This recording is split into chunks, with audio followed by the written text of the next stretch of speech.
Venezuela y miembro del Consejo Directivo de la Fundación Bengoa. Doctora Herrera, qué gusto saludarla. Igualmente, Román, mucho gusto de saludarte.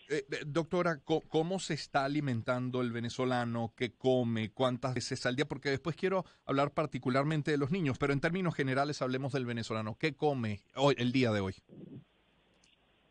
Bueno, fíjate, desde hace ya varios años y esto continúa hasta el día de hoy, la dieta de los venezolanos se ha convertido en una dieta básicamente rendidora. Esto quiere decir que los alimentos que se consumen son básicamente alimentos que pueden calmar el apetito, calmar la sensación de hambre en un momento, pero que distan mucho de tener o de brindar una dieta de buena calidad que incluya todos los nutrientes necesarios para una vida sana y productiva. A ver, ¿qué se ha suprimido de la dieta? Y eso que se ha suprimido, ¿hay manera de sustituirse? Porque en el pasado usted dejaba de consumir, a lo mejor, no sé, pollo o carne y le decían, bueno, pero sustitúyalo por granos, pero el grano también ha aumentado de precio. Entonces, ¿cómo hacer, doctora? Realmente es una situación de mucho reto, de un gran desafío, porque no todo el mundo tiene la oportunidad de hacer esas sustituciones. Y las sustituciones, por ejemplo, proteínas tienes que sustituirlas por otras proteínas. O sea, no existe, la gente dice, bueno, es que en vez de carne voy a comer ahora plátano, voy a comer ahora okumo chino, voy a comer, ¿sabes?, otro tipo de cosas que no sustituyen, que son, ojo, que son buenos alimentos, cada uno en la clasificación y categoría que les corresponde. Lo malo es que eso tengamos que hacerlo pues de una manera desbalanceada, desequilibrada y sin las posibilidades de hacerlo. ¿Qué hacer? Bueno, hay que considerar otras estrategias que serán importantes de implementar a lo largo de estos años. Claro.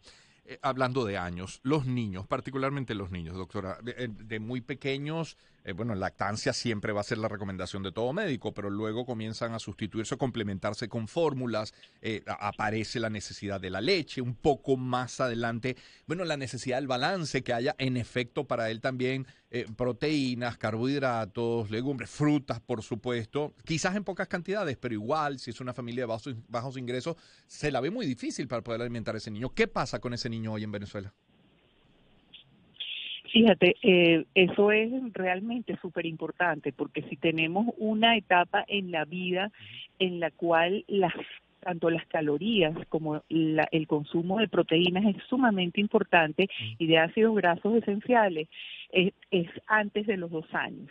Y fíjate tú que el requerimiento calórico, solo por poner un ejemplo, en esta etapa de la vida puede llegar a ser entre 90 a 120 kilocalorías por kilogramo de peso, que es cuando los niñitos pesan menos, versus un adulto que tiene más o menos un requerimiento entre 25 a 35 kilocalorías, dependiendo de cómo se encuentre en su estado de salud. Entonces, fíjate tú la gran diferencia en el requerimiento calórico.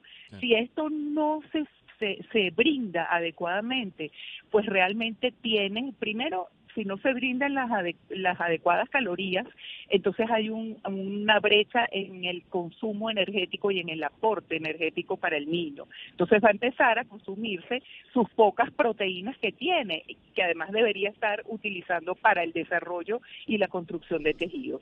Esto crea un déficit realmente bien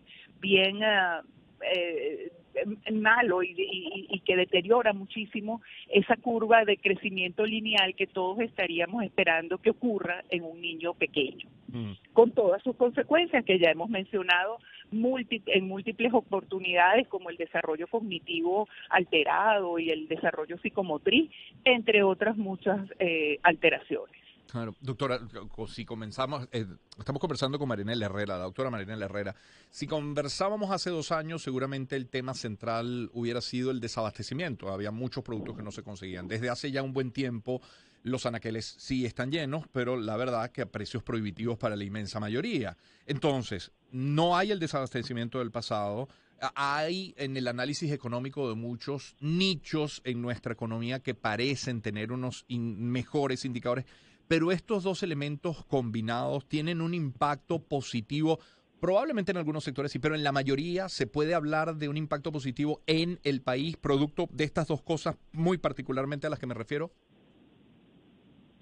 Pues fíjate que no, Claro. porque cuando pudiésemos estar hablando de algo positivo, tendría que verse acompañados de un incremento en la producción nacional de alimentos para asegurar un consumo variado, una dieta mucho más sustentable para los venezolanos, pero es que además este crecimiento económico tendría que estar acompañado de una mejoría, por ejemplo, en la seguridad social, en la atención en salud, en los servicios, que realmente no logra, porque esto viene solamente desde un pequeño incremento en algunos rubros de alimentos importados, que si bien para quienes tienen acceso constituyen un espacio de mejoría y de bienestar, pues la mayoría todavía es incapaz de alcanzarlo y se encuentra sumida en el pobre acceso a alimentos, sin seguridad social, pagando medicamentos de su propio bolsillo, haciendo sacrificios y aplicando estrategias de sobrevivencia, que es lo único que le queda al venezolano de a pie. Bien, doctora, gracias por atendernos esta mañana. Muchísimas gracias a ti, Román. Feliz día. Marianela Herrera es médico con posgrado en nutrición clínica de la Universidad Simón Bolívar, miembro del Observatorio Venezolano de la Salud, investigadora del Centro de Estudios del Desarrollo, CENDES, profesora en la Universidad Central de Venezuela y miembro del Consejo Directivo de la Fundación Bengoa. Vamos a poner algo